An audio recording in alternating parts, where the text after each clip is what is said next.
The Galactic Assembly Hall was one of the largest structures ever built in known space. It floated quietly in orbit around a peaceful blue planet called Nerath, shining like a star of glass and silver.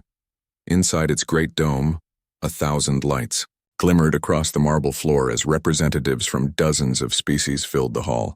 Every sound was soft and careful. The leaders of alien civilizations spoke in many tongues, their translators whispering in the background. Some had scales, some had feathers, and some looked like living clouds of mist. They had gathered for one reason, to bring peace after many long years of fear and mistrust among the stars. Among all these strange beings stood a single human, Ambassador Elaine Carter. She was not the tallest or the strongest, but she had something the others respected deeply: calm confidence. She stood near the front table, her simple navy uniform neat, her brown hair tied back. Her eyes were steady, and her hands rested quietly on the desk. Humans were new to this council. Their world had joined the Galactic Union only a few generations ago, but they had already made a name for themselves. Some species said humans were too bold, others said they were too emotional. Yet most agreed on one thing: humans were unpredictable, and that made them interesting. As the meeting began, a warm voice echoed through the hall. It came from Chairman Dresch, a tall being from the Varnic race, with glowing blue skin and 4 graceful arms. "Honored delegates," he said, "today we gather to discuss peace between our border worlds. Let us speak with open minds." Elaine nodded politely. Around her, the others did the same. But before the chairman could continue, the great silver doors at the end of the hall began to open. The lights flickered once, and a deep hum filled the air. The guards turned quickly. The chatter stopped. Something in the air changed, something cold. Through the wide doorway stepped a figure that made even the bravest delegates fall silent. It was a predator of Velcra. The Velcra were known across the stars as hunters, strong, sharp, and proud. Their species had once ruled many worlds through strength and fear. Their name alone could make others tremble. The being that entered was tall and covered in dark silver scales that reflected the light like armor. Its golden eyes glowed softly, and its steps were heavy, each one echoing across the marble floor. Everyone froze. The predator stopped at the doorway, scanning the room slowly. Its long tail moved behind it, balanced and still. The air seemed to grow heavier with every breath. Even the translators stopped speaking. Chairman Dresch spoke carefully. "Representative Vortak of Velcra," he said, "we did not expect your arrival in person." The predator's voice was deep and slow. "The Velcra do not send words," he said. "We send truth. I come to see if this council is worth our trust." Many delegates shifted uncomfortably in their seats. The Velcra were not known for diplomacy. They were known for dominance. But one person did not move. Elaine Carter remained still.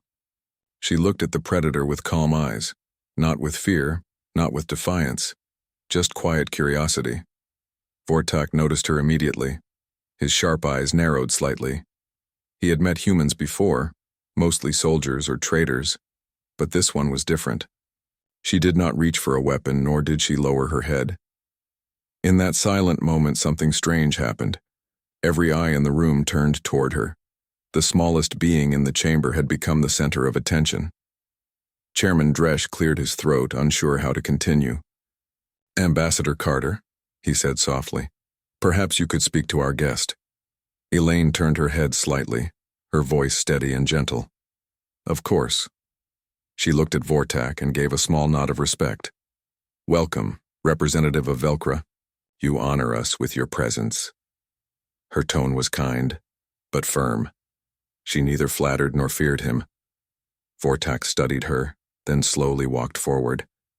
His footsteps were quiet, but heavy. Each one echoed like a heartbeat through the hall.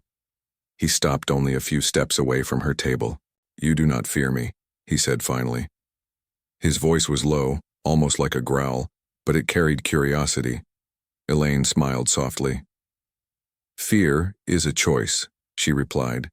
"You came to talk, not to harm. Why should I fear you?" Some of the delegates gasped softly. No one had ever spoken to a Velcro like that. Vortak tilted his head slightly. His golden eyes flickered. Your kind is unusual. Most beings hide their fear. You do not even try. Elaine folded her hands calmly. Humans have faced fear many times, she said. We've learned that courage is not the absence of fear. It's doing what is right even when you feel afraid. The Predator said nothing for a long moment. He simply stared at her, as if trying to read her thoughts. Around them, the other delegates watched in silence. No one dared interrupt. Then, something unexpected happened. Vortak stepped closer to the central table and pulled out a chair, a seat meant for a guest speaker. The sound of metal against the floor echoed softly. I will sit, he said. Let us see if this council has wisdom or only words. It was the first time in recorded history that a Velcro Predator had ever agreed to sit at a diplomatic table. Chairman Dresch blinked, clearly surprised. Of course, he said quickly, gesturing for the assistants to prepare a translator link. Elaine gave a small nod and turned her attention back to the agenda. Her calmness seemed to spread through the hall. The other delegates, still uneasy, began to relax slightly. The translators resumed their soft whispers. The meeting continued, though the air remained heavy with tension. Every time Vortak spoke, his deep voice carried authority. Yet whenever he looked toward Elaine, he found only patience in her eyes. During a brief pause, Chairman Dresch leaned toward her. Ambassador Carter, he whispered, you have handled this far better than expected. Elaine gave a small smile. Predators are not so different from diplomats, she said softly. They test boundaries. Once they see you stand firm, they respect you. Vortak's sharp hearing caught her words. He did not comment, but there was a faint flicker of amusement in his golden eyes. Hours passed as discussions continued. The Predator remained quiet most of the time, watching carefully, learning how the humans and other species interacted. It was strange to him how beings so different in shape and thought could work together without fighting. When the meeting finally paused for a recess, Vortak stood slowly. Human, he said. Elaine looked up at him. Yes, Representative? He paused, as if choosing his words carefully. Your species is new among the stars, yet you speak as if you have seen the universe for ages. Why? Elaine thought for a moment. Because, she said, before we ever left our planet, we learned how dangerous fear and hate can be. We nearly destroyed ourselves once. That taught us the value of peace. Vortak's gaze softened just slightly. You speak as if peace is a weapon. Sometimes, she said quietly, it is. He turned away, thinking deeply. No one had ever spoken to him like that, not with challenge, but with honesty. As the recess ended, the delegates returned to their seats. The hum of voices grew again. Yet now, something in the air had changed. The fear that had filled the room when the Predator first entered had faded a little. Vortak had come to test the courage of the council, and instead, he had found a single human who did not break beneath his gaze. And though no one could see it beneath his hard scales, a small spark of respect began to grow inside him. When the meeting adjourned for the day, Elaine walked alone through the corridor toward her quarters. Through the wide glass walls, she could see the stars shining outside. Somewhere among them, the Velcro homeworld spun silently, a place most beings would never dare to visit. Yet she smiled softly to herself. He's not as frightening as they say, she whispered, just lonely. And far behind her, in the empty hall, the Predator of Velcro stood alone for a long time, staring at the chair where the human had sat, trying to understand how someone so small could make the whole room turn toward her. The next morning began with soft golden light shining through the tall windows of the Galactic Assembly Hall. The stars beyond looked calm, as if watching the Great Council with quiet curiosity. Inside, the atmosphere was still uneasy. Everyone knew the Predator of Velcro Vortak was still present. Delegates whispered among themselves before the meeting resumed. Some spoke about his sharp golden eyes, Others worried that his presence was a silent threat. None of them understood why the human, Ambassador Elaine Carter, had shown no fear the day before. Her calmness had unsettled even the strongest leaders. Elaine arrived early, holding a small datapad and a cup of steaming tea. She took her seat as usual, reviewing the discussion points for the day. Her movements were steady, graceful, and quiet. When she lifted her eyes, she noticed Vortak already there, sitting in the same chair he had claimed yesterday. His claws rested gently on the metal table, and his long tail swayed slowly behind him like a pendulum. Their eyes met. For a moment, neither spoke. Finally, Elaine gave a polite nod. "Good morning, Representative." Vortak tilted his head slightly. "Humans greet every dawn as if it is new," he said. "My people see it as another test," she smiled.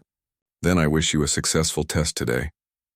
The Predator's lips curved slightly, not a smile, but close enough to surprise everyone who saw it. The session began. Chairman Dresch opened with a calm voice. "Honored delegates, we continue our talks on the border dispute between the Sarn and the Varnic colonies. Let us proceed with reason." As the debate unfolded, the air grew heavier. The Sarn ambassador, a bright green being with crystal-like skin, spoke in sharp tones. "Our ships were attacked without warning," the Varnic delegate quickly replied. "False claims. It was your patrol that crossed into our airspace first." Voices rose. Translators buzzed. The argument grew heated. Elaine stayed silent, observing. She had seen this before, many times on Earth. Conflict began with pride, and pride could turn peace into dust. But this was different. Every species here carried its own sense of honor, and none wanted to lose face in front of the Predator. Vortak sat quietly through it all. His golden eyes moved from speaker to speaker, studying them like a teacher watching restless students. Then slowly he stood. The entire room fell silent at once. His deep voice filled the hall. "You speak of honor," he said, "but you do not understand what honor costs. You throw words like weapons, hoping they will wound the other side. This is not courage. This is noise." Everyone froze, even Chairman Dresch. No one dared interrupt. Vortak looked around, his gaze finally settling on Elaine. "Human," he said. "What say you? Do your kind also waste breath on such arguments?" All eyes turned toward her again, just like yesterday. Elaine placed her cup gently on the table and stood up. Her expression was calm, but her voice carried strength. "We used to," she said softly. "Long ago, humans fought over pride and power. We argued, we blamed, and we hurt each other with words and weapons. But after losing too much, we learned something important." Vortak's eyes narrowed with interest. "And what was that?" "That words can heal faster than weapons," Elaine said. "But only when spoken with truth." The hall grew still. Even the translators slowed their whispers. Vortak leaned forward. "Truth is a dangerous thing, human. It demands courage." "Maybe," she replied. "But so does peace." There was something in her tone, steady, fearless, almost gentle, that caught his attention. No one had ever spoken to him as an equal, not even other warriors of his kind. Most bowed or trembled, but this small human, fragile in body but strong in heart, stood before him like she had nothing to prove. The Predator slowly returned to his seat. "You speak with calm," he said. "But calmness is not strength." Elaine smiled slightly. "No, but calmness keeps strength from turning into destruction." Several delegates nodded quietly. Even the angry Sarn and Varnic representatives lowered their voices. Chairman Dresch cleared his throat. "Wise words, Ambassador Carter," he said. "Perhaps humanity's short time among the stars has taught valuable lessons." Elaine sat down again and the discussions resumed. But the hall no longer felt tense. The presence of Vortak, which had once brought fear, now seemed to command respect. The council began to listen more carefully, not only to their own words but also to one another. After the session, the delegates took a short recess. Elaine stood near a tall window overlooking the shining rings of the planet below. She took a slow breath, trying to clear her thoughts. Behind her, heavy footsteps approached. She didn't need to turn to know who it was. "Human," Vortak said. "Yes, Representative," she replied, turning to face him. He stood close enough for her to see the fine pattern of scales on his face, shining like polished metal. His golden eyes were steady but not threatening. "You speak of peace," he said slowly. "But I have seen what your kind does when threatened. You fight like fire. You burn bright and destroy what stands in your way. Why pretend to be gentle? Elaine thought for a moment before answering. Because we learned that peace is harder than war. It takes more strength to stop yourself from striking back. It takes patience, discipline, and faith. Faith? He repeated the word as if testing it. Yes, she said. Faith that others can change. Faith that kindness is not weakness. Vortak crossed his arms, considering her words. Your kind is strange. You talk about kindness in a galaxy built on survival. She looked out at the stars. Maybe that's why we're here. To remind others that survival isn't everything. Life should mean more than just winning. For a long moment, Vortak said nothing. His tail moved slowly behind him as he studied the small human before him. In her voice, he heard no fear, no false pride, only quiet truth. Finally, he spoke again. Your species is young, he said. Yet you speak like the old ones. We've made many mistakes, she said simply. That's how we learn. He gave a low hum that might have been a thoughtful growl. Perhaps that is why others watch you so closely. You make the impossible sound simple. She smiled. It's not simple, but it's worth trying. Just then, the call for the next session echoed through the hall. Delegates began returning to their seats. Vortak remained still for a few seconds longer, then gave a small nod before following her back inside. As the meeting continued, Elaine noticed subtle changes in the room. The tension from before had faded. Delegates who once glared at each other now spoke with slower, calmer voices. Vortak rarely interrupted, but his mere presence kept the discussions focused. No one wanted to appear foolish before him, or before the human who had dared to speak to him as an equal. When the day ended, the council had made more progress than in the last 5 meetings combined. The first draft of a peace proposal was complete. Small, imperfect, but real. Chairman Dresch smiled as he closed the session. It seems, he said, that when predator and prey sit together, wisdom grows. There was gentle laughter from the crowd, something no one thought they'd hear on a day like this. As the hall emptied, Vortak watched Elaine gather her things. Human, he said quietly. You stand before fear as if it were your shadow. Do you not feel it? Elaine looked at him thoughtfully. Of course I do, she said. But fear only wins when we stop moving forward. Vortak nodded slowly. My people believe strength is born from conquest, but perhaps it can also come from restraint. She met his gaze and smiled. That sounds like the beginning of wisdom. Vortak gave a low rumble that almost sounded like laughter. Perhaps human, perhaps that night. As stars shimmered outside her window, Elaine wrote her report to Earth. She described the meeting, the progress, and the unexpected alliance forming between species that had once feared each other. At the end of her report, she wrote one short line. The predator listens now, and maybe for the first time he understands us. Far across the station in a quiet chamber filled with blue light, Vortak stood alone, staring at the stars. He remembered the way the human had spoken, not as prey, not as rival, but as someone unafraid of truth. He wondered if all humans were like her, or if she was unique among her kind. And somewhere deep in his heart, a question began to grow. Could peace truly be stronger than fear? Days passed since the Predator of Velcra joined the Galactic Assembly. The shock that had once filled the council hall was slowly fading, replaced by curiosity and quiet respect. For the first time, the feared warrior Vortak was no longer seen as a threat but as a listener. Many delegates began to notice that he often watched Ambassador Elaine Carter closely. Whenever she spoke, his golden eyes followed her, studying the way she used words instead of force. It was strange for a predator, a being raised to respect only strength, to pay such attention to calmness. But Vortak could not ignore what he had seen. In all his years, through many battles and victories, no one had ever faced him without fear. Yet this small human had done so with grace and kindness. It was a mystery he could not explain, and he wanted to understand it. The next morning, Elaine walked into the assembly hall early, as she always did. The room was still quiet, and the stars outside the glass wall sparkled gently. She carried a few files in her hands, reviewing the latest updates from the peace talks. As she set her things down, she heard the familiar heavy footsteps behind her. She didn't turn around. Good morning, Representative Vortak, she said. He stopped beside her. You always sense me before I speak, he said, sounding curious. Elaine smiled softly. Your footsteps are hard to miss. Vortak gave a low hum of amusement. You are different from other beings, he said. Most hide their unease when I approach. You do not. Fear doesn't help anyone, she replied simply. It only makes conversations shorter. Vortak tilted his head slightly. And yet fear is what keeps many alive. Maybe, she said. But courage is what helps them live with purpose. Her words stayed with him long after she turned to prepare for the meeting. When the session began, the council focused on trade routes between colonies. It was not an exciting topic, but an important one. Many races depended on those routes for survival. Still, tempers often rose when profit and pride collided. During the debate, the Sarn representative accused the Krell species of breaking agreements.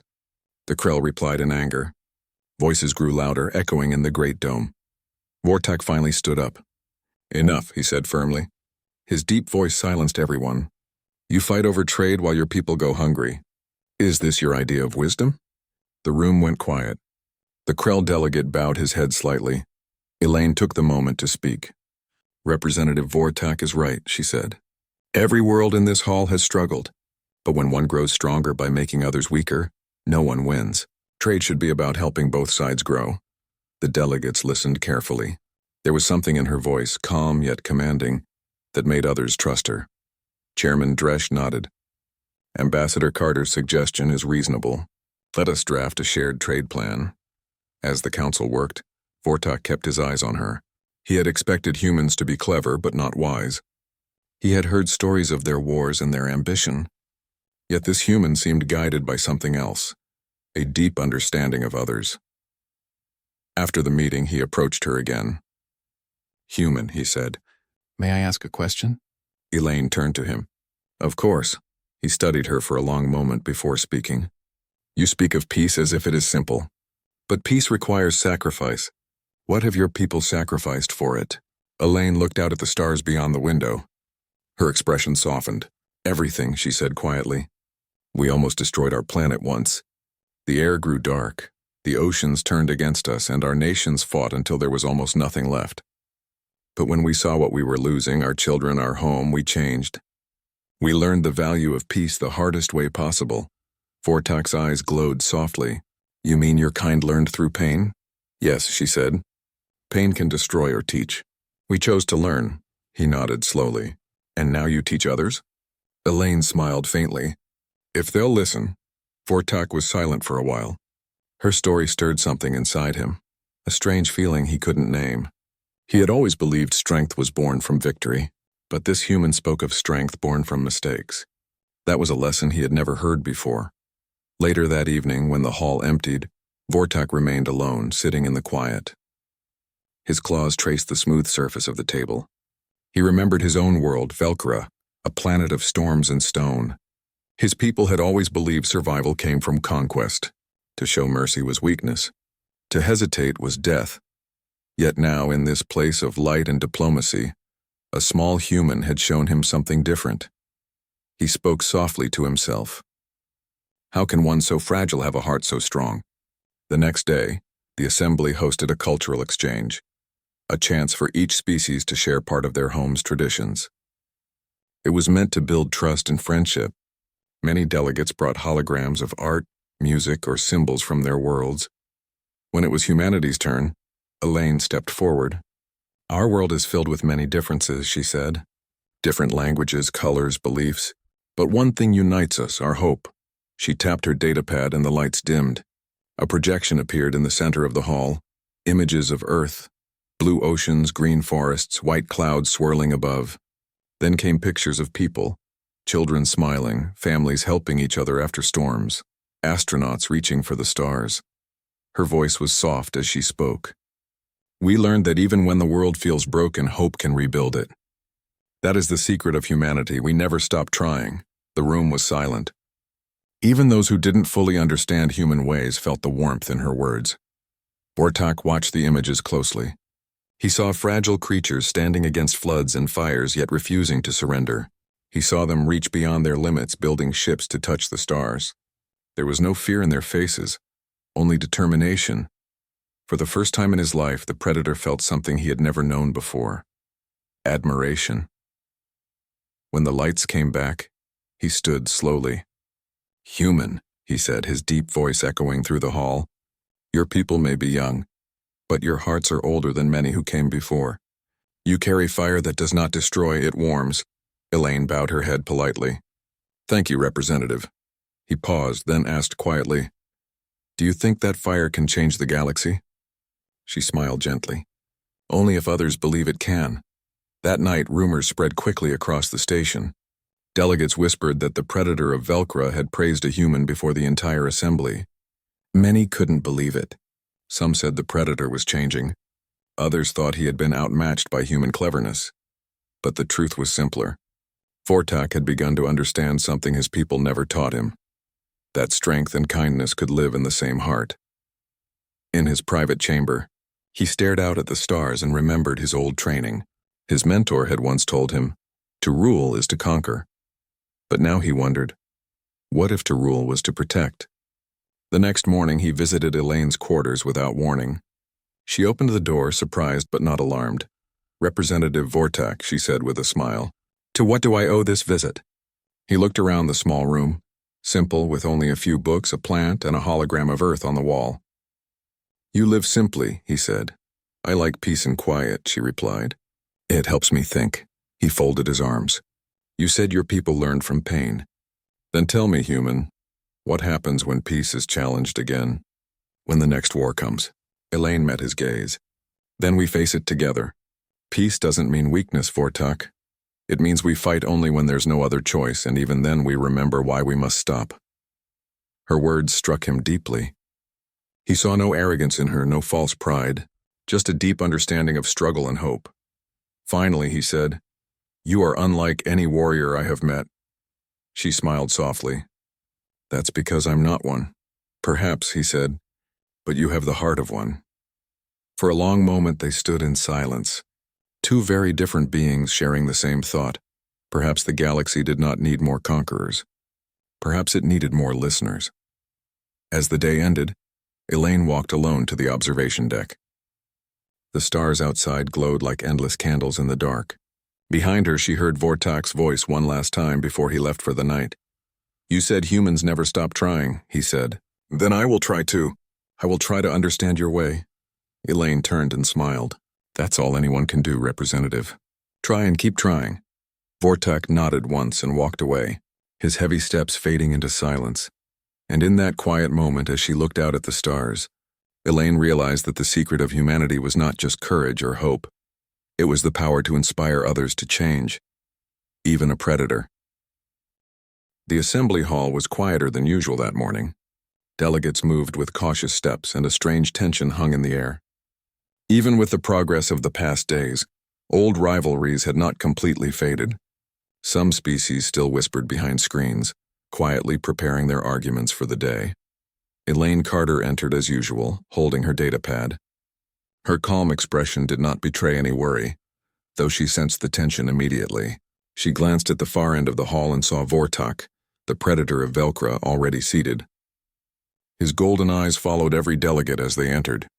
Today the session would focus on border disputes. Normally these talks were long and careful, but today felt different.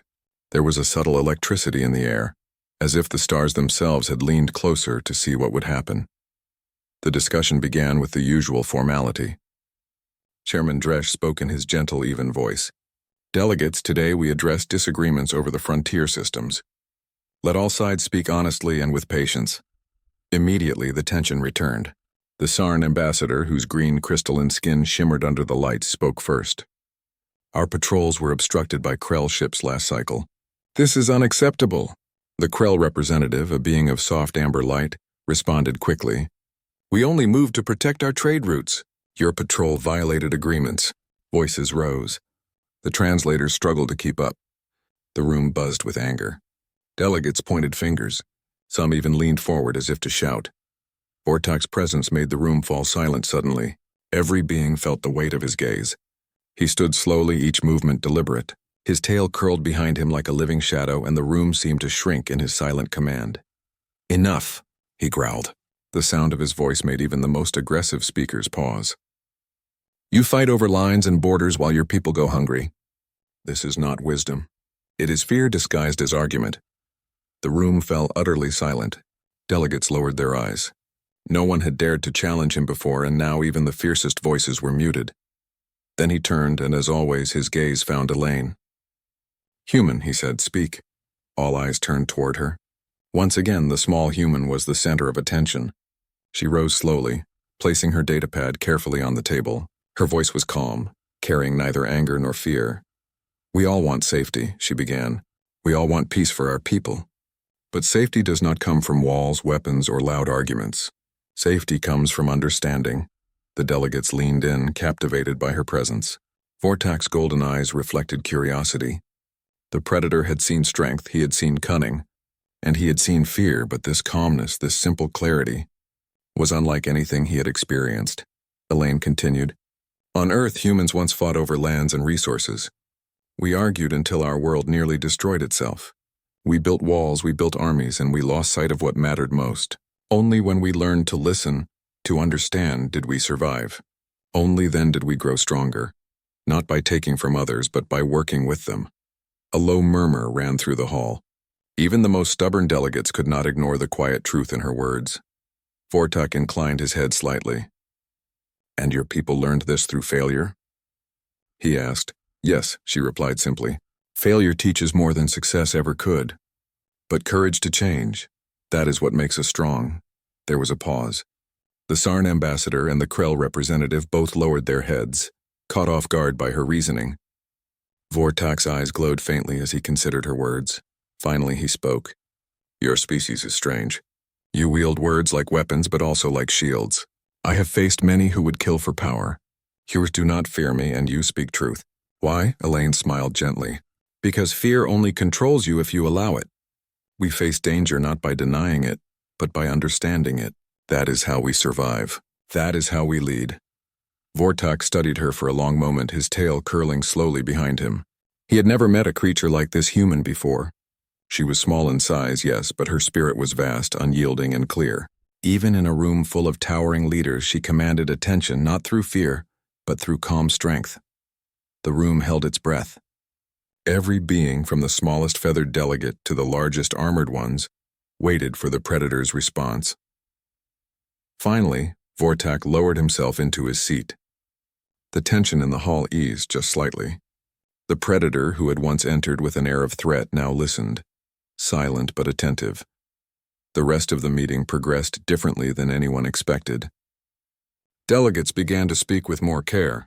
Arguments that would normally have erupted into shouting were now tempered by Elaine's calm example. Vortak rarely spoke, but when he did, his words were measured and precise, forcing all present to consider their meaning. During a break, the Sarn ambassador approached Elaine quietly. "Ambassador Carter," they said, "your words, they carry weight even with the Velcro. How do you do it?" Elaine shook her head softly. "I do not do it alone. Humans have learned that listening and understanding matter as much as speaking. Strength is not always about power. It is about clarity, courage, and patience." The ambassador nodded slowly, clearly impressed. Around them, other delegates whispered similar sentiments. Even Vortak, standing nearby but silent, listened. He had begun to see something that had eluded him for decades. Humanity's strength was not in weapons, but in heart and mind. The turning point came later in the day when the Council received a report from the frontier systems. There had been a misunderstanding between two species. Ships had drifted into the wrong space corridor, and tensions were about to erupt. Normally, such news would have led to immediate accusations, demands for punishment, and perhaps even sanctions. But today was different. Vortak rose from his seat, his presence instantly silencing the room. "Let the humans speak," he said. "Perhaps they can see what others cannot." Once again, all eyes turned to Elaine. She stood calmly and approached the center of the hall. No data charts, no weapons, no threats, just words. She spoke slowly, clearly, and with quiet authority. "Mistakes happen," she said. "Even the strongest nations and the oldest species make them. What matters is how we respond. If we point fingers, we only create enemies. If we understand, we create solutions." The delegates listened, rapt. Vortak's golden eyes glimmered with interest. Elaine continued, "Imagine if we treated this problem not as a chance to punish, but as an opportunity to cooperate. Each species has knowledge the other lacks. If we share, we all grow stronger. If we fight, we all lose. The Sarn and Krell representatives looked at each other, their anger cooling.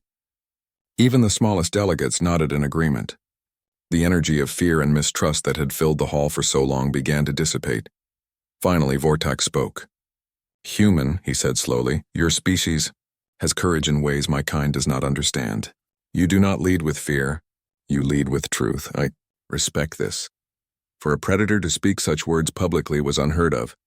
The room fell silent again, not with fear but with awe. Chairman Dresch leaned back in his chair, a faint smile on his face. "It seems," he said, "that today we have witnessed not just diplomacy but wisdom." The delegates began to discuss solutions in a calm, cooperative manner. Ideas flowed and agreements were made faster than anyone had expected.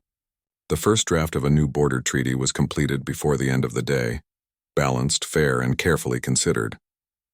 That evening, as the hall emptied, Elaine walked along the observation deck. Stars stretched endlessly beyond the glass walls. She could feel the quiet changes happening among the delegates. Fear was being replaced by curiosity, suspicion replaced by understanding. Behind her, heavy footsteps approached. She did not need to turn.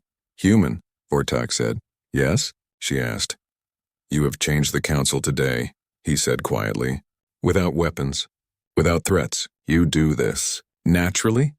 Elaine smiled faintly. "It's not natural," she said. "It's learned. Humans have faced so much that we know fear cannot guide us. Only understanding can." Vortak nodded slowly.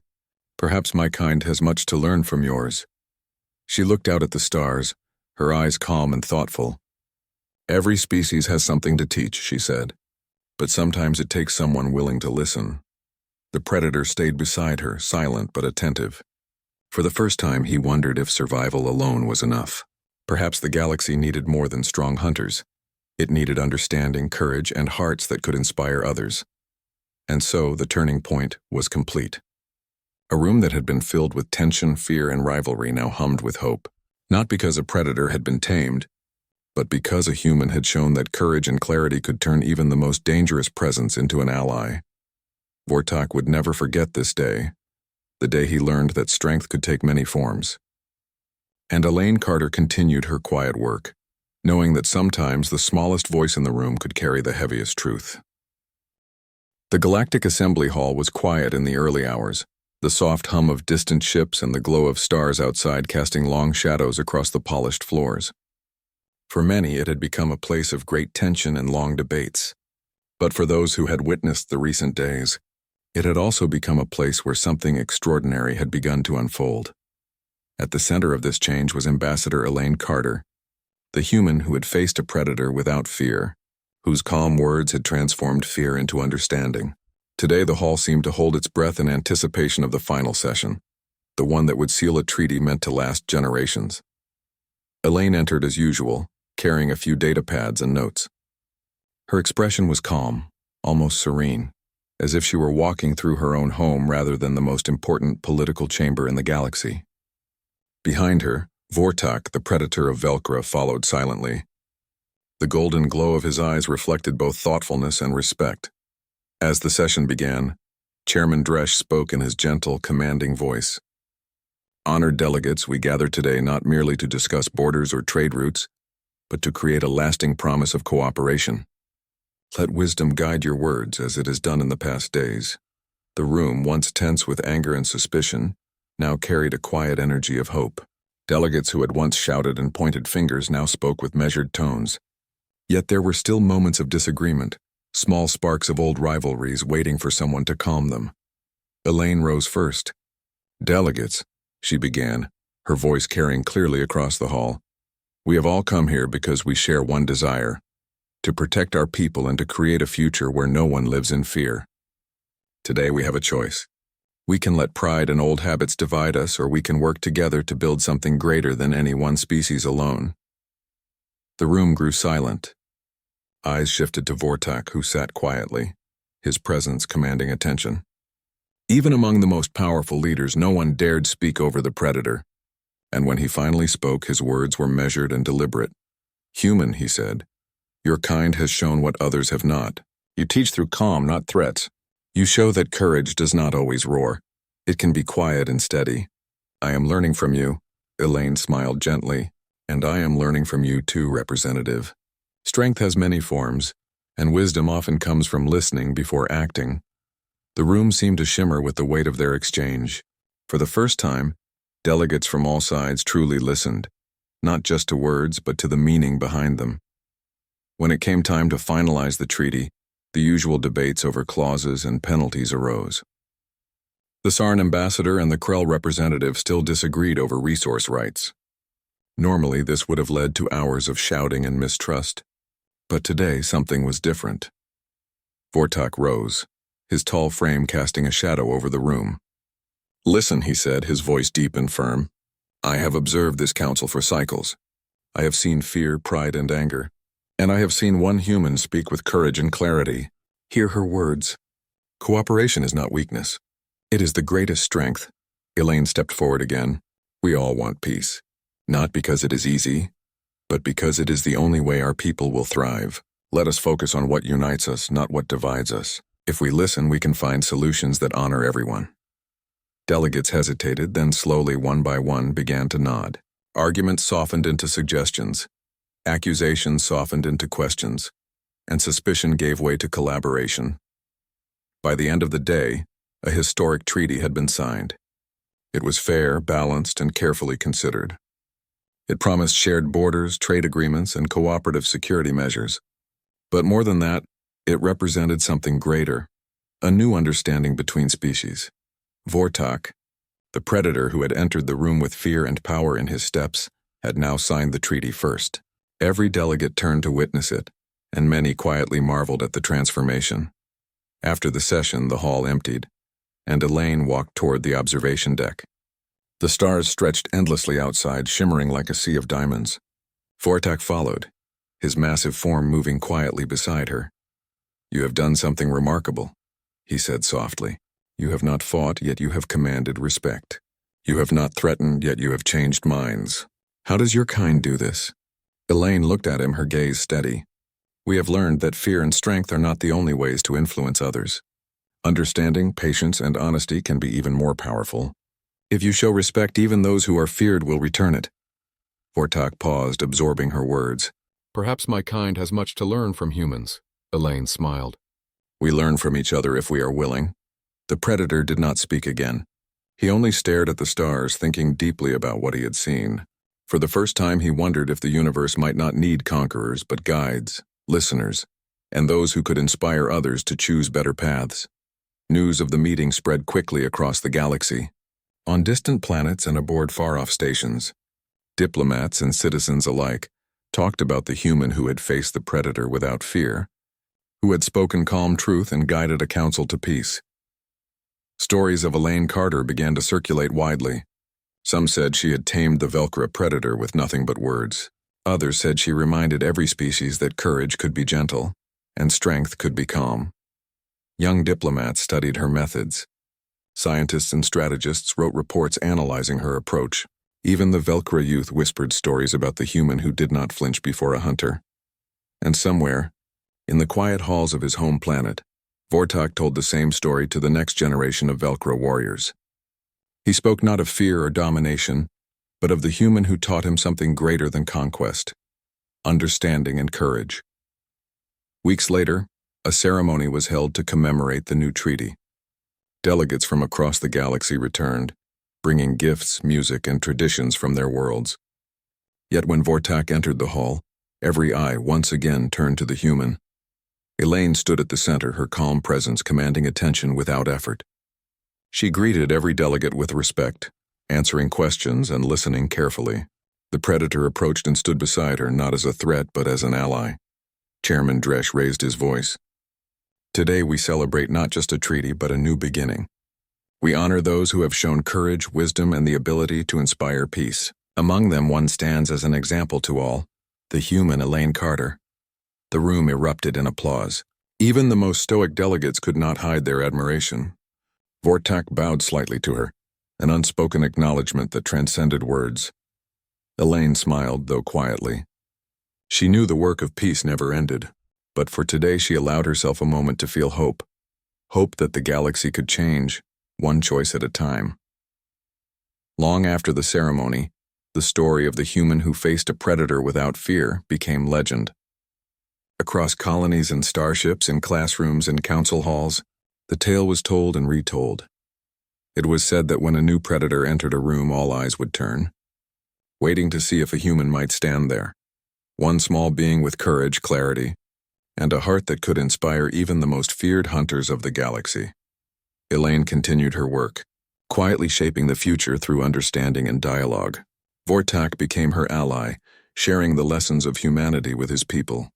The galaxy did not change overnight, but the seed of hope had been planted, and it grew stronger every day. For the first time, many species understood that true strength was not in fear or dominance, but in courage, wisdom, and the ability to inspire others. And thus, the legend of the human who tamed a predator without lifting a hand became a story told for generations, a story of hope, courage, and the power of the human spirit.